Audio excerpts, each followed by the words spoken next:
Est-ce que vous êtes tous prêts? Donc on va démarrer ce point presse. Je suis accompagné de Monsieur Cazot, qui est le directeur de la police nationale de la Drôme, et Monsieur Toussaint, qui est le chef de la PJ de Valence, puisqu'il y a une particularité. Enfin, c'est pas une particularité non plus. La PJ de Valence est compétente sur 2 départements, donc sur la Drôme et sur l'Ardèche. Et le parquet de Privas a confié les investigations en flagrance à la PJ de Valence. Donc, nous sommes là pour les faits dramatiques qui se sont produits le 1er novembre 2024 à 2h40 du matin devant la discothèque le Cévennes à Saint-Péray en Ardèche, sur le parking de cette discothèque, alors qu'il y avait une soirée appelée soirée Halloween et qu'il y avait un certain nombre de clients de cet établissement de nuit qui attendaient de pouvoir rentrer dans le dit établissement. 2h40, un véhicule automobile Renault Scénic arrive aux abords de l'établissement. Il est monté par 2 individus, un conducteur et un passager avant. Le passager avant, qui a le visage dissimulé, descend avec une arme de poing. Selon les témoignages, mais ça sera précisé, Monsieur Toussaint, dans le cadre de l'information judiciaire, porteur d'un revolver. S'ensuit une scène confuse, mais le passager qui est descendu du véhicule va courser un des gardiens de l'établissement, un des videurs de l'établissement, et va faire feu en sa direction, plutôt au niveau du bas du corps. Il va être blessé au niveau des jambes, et un deuxième coup de revolver va être tiré en direction d'une cliente de sexe féminin qui se trouvait à proximité. Ces 2 personnes vont être blessées, fort heureusement des blessures graves mais pas létales, et elles vont subir respectivement 7 jours et 10 jours d'ITT. Puis la personne en possession de l'arme va tirer en direction du groupe de clients, de la masse de clients qui se trouve devant l'établissement. Et une balle va atteindre au niveau frontal gauche Nicolas Dumas, ce jeune rugbyman âgé de 22 ans, qui était avec un groupe d'amis devant cette discothèque pour y passer la soirée. La balle va commettre des atteintes cérébrales irréversibles, et le lendemain, il va malheureusement décéder à l'hôpital. Les 2 individus, après que le tireur ait regagné le véhicule, vont prendre la fuite au volant du dit Scénic. À ce stade, et c'est les expertises balistiques qui seront diligentées sur commission rogatoire, nous n'avons pas le calibre de l'arme, mais cela pourrait être, et je le dis sous toute réserve à ce stade, un revolver 357 Magnum. Les individus vont prendre la fuite. Le véhicule automobile sera retrouvé incendié 2 jours plus tard, le 3 novembre, à Valence.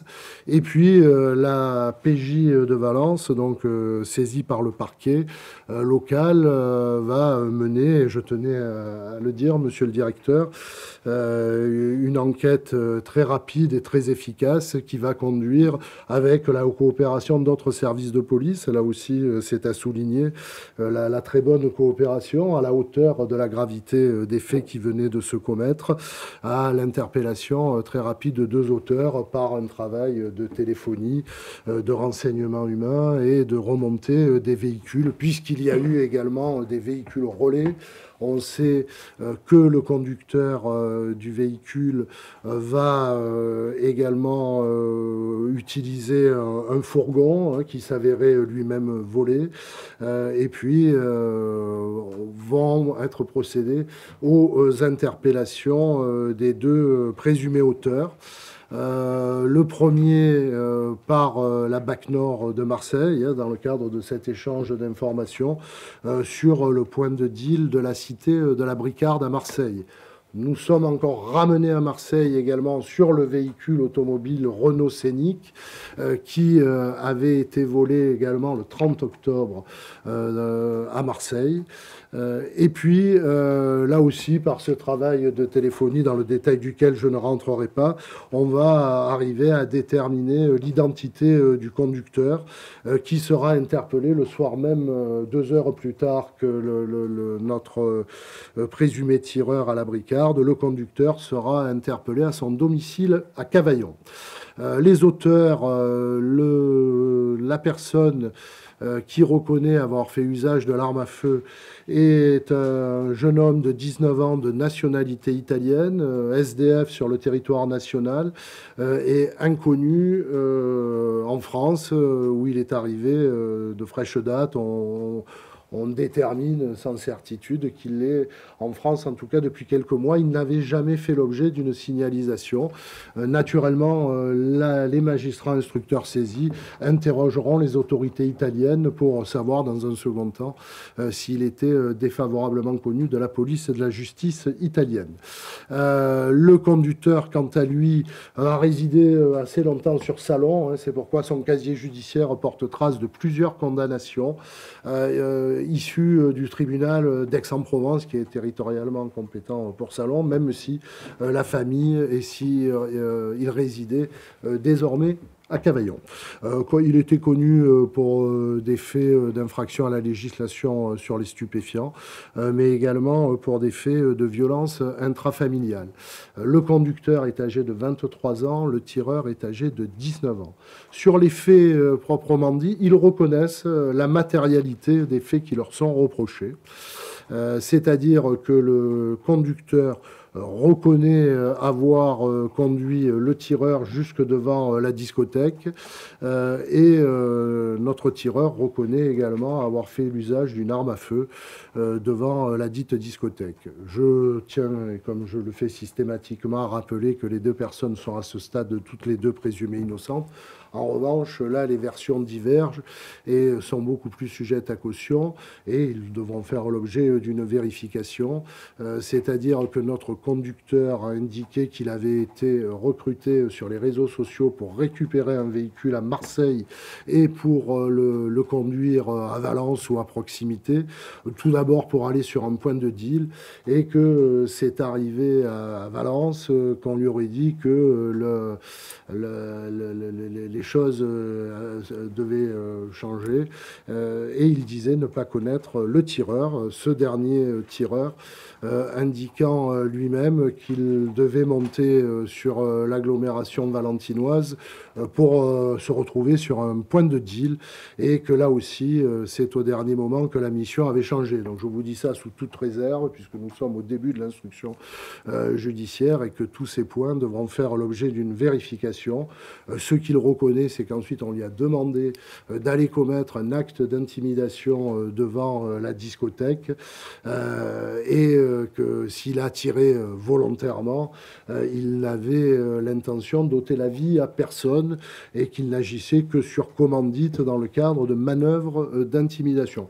Voilà où nous en sommes. Quelques points saillants que l'on peut tirer à ce stade. Nicolas Dumas est une victime qui n'est ni de près ni de loin liée à cette histoire, qui était malheureusement, comme beaucoup de jeunes ce soir-là, placé devant la discothèque.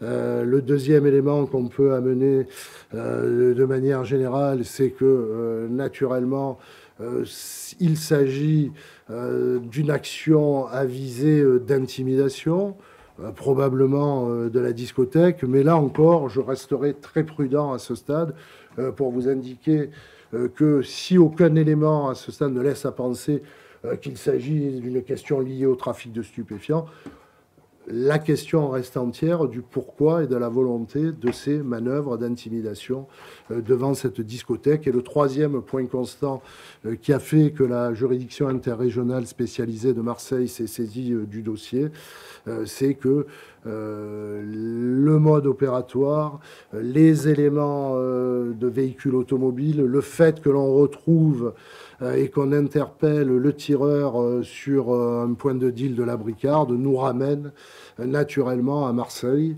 Et c'est la raison pour laquelle nous nous sommes saisis de ces faits dans le cadre de la GIRS, puisque l'Ardèche relève, le tribunal de Privas relève de la compétence de la juridiction interrégionale spécialisée. Voilà ce que je pouvais vous dire à ce stade sur cette affaire qui a fait l'objet d'une ouverture d'informations judiciaires auprès de 2 juges d'instruction de la GIRS de Marseille, des chefs d'assassinat en bande organisée, tentative d'assassinat en bande organisée, dégradation par incendie en bande organisée et association de malfaiteurs. Les 2 personnes ont été déférées à l'issue de leur mesure de garde à vue à la PJ de Valence. Ils ont été mis en examen de ces chefs et ils ont été placés en détention provisoire le 7 novembre. Je vous remercie. Est-ce que, monsieur le directeur, mon commandant, est-ce que vous souhaitez ajouter des éléments à ce stade ou est-ce qu'on répond aux questions? Dites-moi. Non, mais simplement dire effectivement, comme vous l'avez dit, est-ce que vous pouvez mettre au micro, monsieur, que je me rapproche. Allez, rapprochez-vous. Merci. Non, mais très brièvement, simplement dire qu'effectivement, l'APJ de Valence a obtenu le concours de celle de Lyon, de Saint-Étienne et de Grenoble dans le cadre de cette affaire. Et que cet appui nous a permis de résoudre assez rapidement, en tout cas, cette affaire. Moi, je voulais juste remercier donc, effectivement la police judiciaire de Marseille, la brigade criminelle, qui nous a aidés notamment pour identifier la personne qui est interpellée à Marseille, et surtout le gros travail de la BAC Nord de Marseille, puisque le peu d'éléments qu'on leur a donné, c'est que cette personne était dans le 15e, et à force, on va dire, de tourner, d'essayer de faire des recoupements sur des personnes qu'ils connaissaient sur les points de deal de Marseille, donc dans le 15e, ils ont brillamment retrouvé cet individu qui effectivement avait des documents italiens, ce qui explique pourquoi on a eu autant de difficultés au départ pour essayer de le localiser sur le territoire national. Mathilde pour Figaro, 2 questions. La première, est-ce qu'on a derrière ces faits-là une tentative d'extorsion de cette boîte de nuit? Est-ce qu'elle était connue pour ça ou est-ce que vous avez des éléments qui vont dans ce sens? La deuxième, parce que c'est quelque chose qu'on a pu lire, est-ce qu'on peut d'ores et déjà tirer un lien entre ces faits-là et la DZ Mafia? C'est ce qu'on a pu lire. Alors, la réponse, c'est une hypothèse de travail envisagée, naturellement, que ces actes d'intimidation, ces coups de feu et, in fine, cet assassinat, le mobile pourrait être, sans que je puisse vous l'affirmer avec certitude aujourd'hui, une volonté d'extorquer cet établissement de nuit.